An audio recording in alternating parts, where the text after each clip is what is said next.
our biggest driver of value, we think, is the active usage that we achieve in organizations. So more often than not, you have organizations who go much broader in having usage on Frontify than most other DAMs. Yeah. So you have a lot of companies who have like tens of thousands of users on Frontify regularly.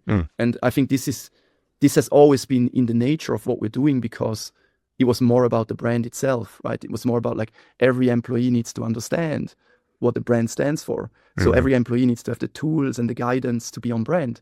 And the same applies to assets. So naturally, I think we do have more adoption.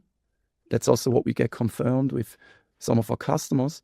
And I think this goes back to really this origin where the brand is in the DNA of what we're doing. Yeah.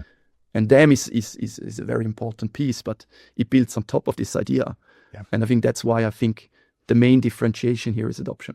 I think where we're really strong is obviously on like multiple markets, multiple use cases, multiple brands. The way our system is set up is more on like that library type and multi-brand, which makes it extremely flexible to really, overlay the DAM on top of your business structure, the way you work, the teams that you work with, which is then also why large enterprises with multi-brand governance, multi-use case, really, really like that side of our platform as well. When we look at the portal side, I don't think there's another DAM in the market that replaces $100,000 custom solutions that enterprises have built. The latest and greatest that I think we really nailed it is basically everything we do around extendability of the platform. So we call it the SDK. Basically, what it allows you to do is you can build themes for portals. You can build like content blocks for portals. You can build apps on top of the platform.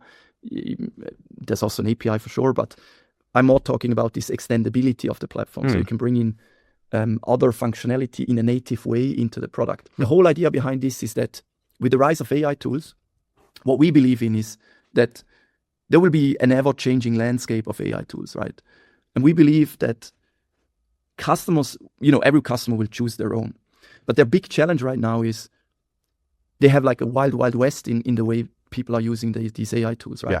So what you really want is you want them to be able to use those, but you also want to have a certain level of governance around it. Yes. A certain level of control and visibility. Yep. Finding the balance between control and creativity, so allowing people to use all of those tools, but then giving them an environment that is more governed.